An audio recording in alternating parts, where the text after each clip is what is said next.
Is Jeffrey Epstein's associate Ghislaine Maxwell about to receive a pardon? And is Donald Trump secretly involved in making it happen? 2 days of secret meetings, 100 names, and limited immunity. The real question is, who's hiding the truth? What is Trump saying? What is Maxwell's legal team hoping for?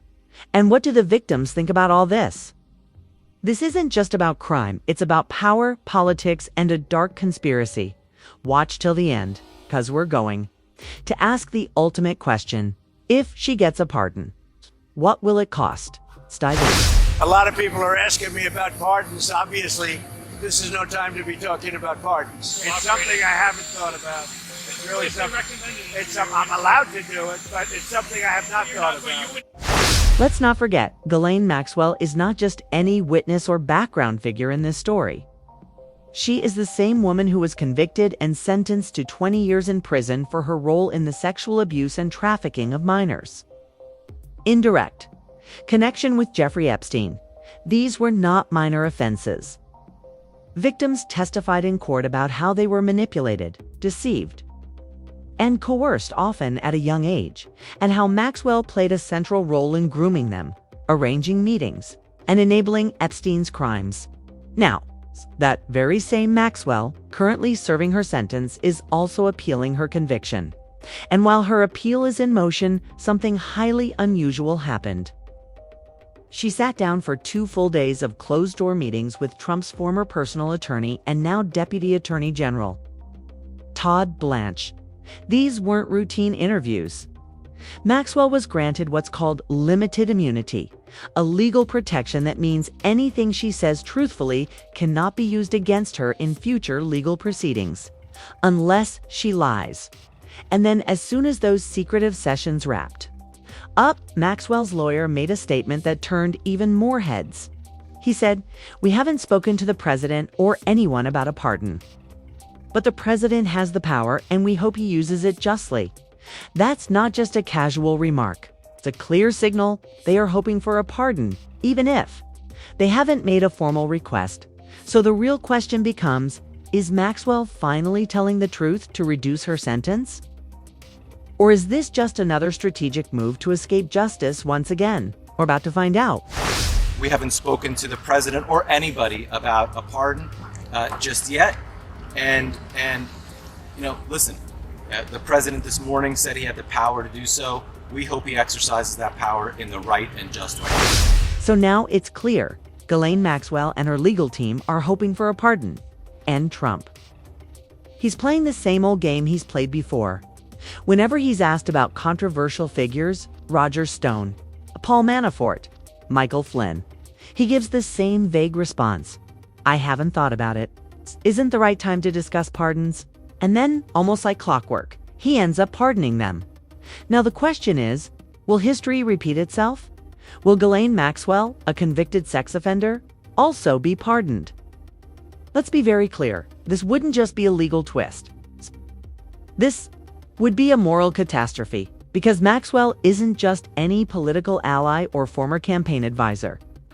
She's someone who was convicted of sex trafficking minors, of grooming young girls for abuse, of being Jeffrey Epstein's most powerful enabler. Victims came forward. They stood in court. They relived their trauma. They testified against her, and now the woman who made their lives a nightmare might walk free. Let's think about what that means. This pardon wouldn't just be a stroke of Trump's pen. It would send a clear and chilling message if you know the right names. If you have powerful secrets, you can trade truth for freedom. Because now, Maxwell has reportedly named 100 individuals in her private talks with DOJ officials. She's been granted limited immunity, meaning anything she says truthfully can't be used against her. So the big question is she finally telling the truth? Or just telling what they want to hear to save herself? And what about the victims? What do they think of all this? They've seen Epstein escape justice for years. They've seen powerful people walk away untouched. And now the woman who was convicted of facilitating their abuse might get clemency. Just because she knows too much? It's hard not to see this as a betrayal of justice. They've already suffered once. Must they suffer again? So, let's stop and ask the real question. Here, will this pardon be purchased at the cost of truth? Or is Maxwell preparing to sacrifice bigger names to save herself? Because in the end, this isn't just a legal battle. It's not just about one woman, one president, or one deal. This is about power. It's about how the justice system is used and misused by those at the top. It's about whether secrets can buy freedom. Let's not forget, 100 names have allegedly been discussed. Who are these people? How many of them are known figures? How many are hiding behind political shields, corporate walls, or elite networks? Will the truth finally come out? Or will this all disappear behind a convenient deal sealed in a quiet meeting behind closed doors? Because if someone like Maxwell, who stood trial, was found guilty and sentenced to 20 years can now escape consequences, then what does justice even mean anymore? This is where the story gets bigger than Maxwell. This is where it becomes about us, the public. What kind of world are we living in where a convicted sex trafficker could be granted a pardon, not because she's innocent, but because she's valuable to powerful people? What does it say about our system if justice can be negotiated like a business deal? And that brings us to you, the viewer.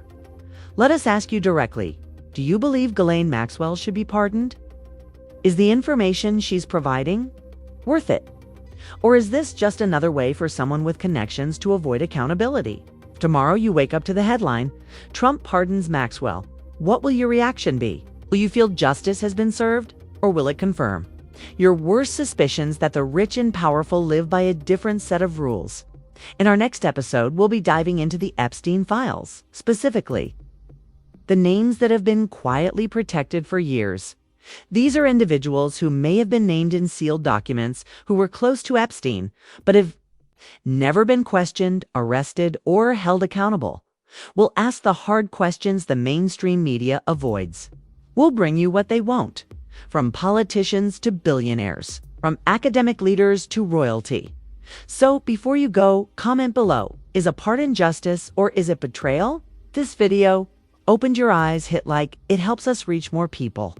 And if you want to be the first to uncover the next layer of this twisted story, subscribe now so you don't miss the next episode. This is more than just news. This is a test of truth, a test of justice, and a test of what kind of future we want to live in.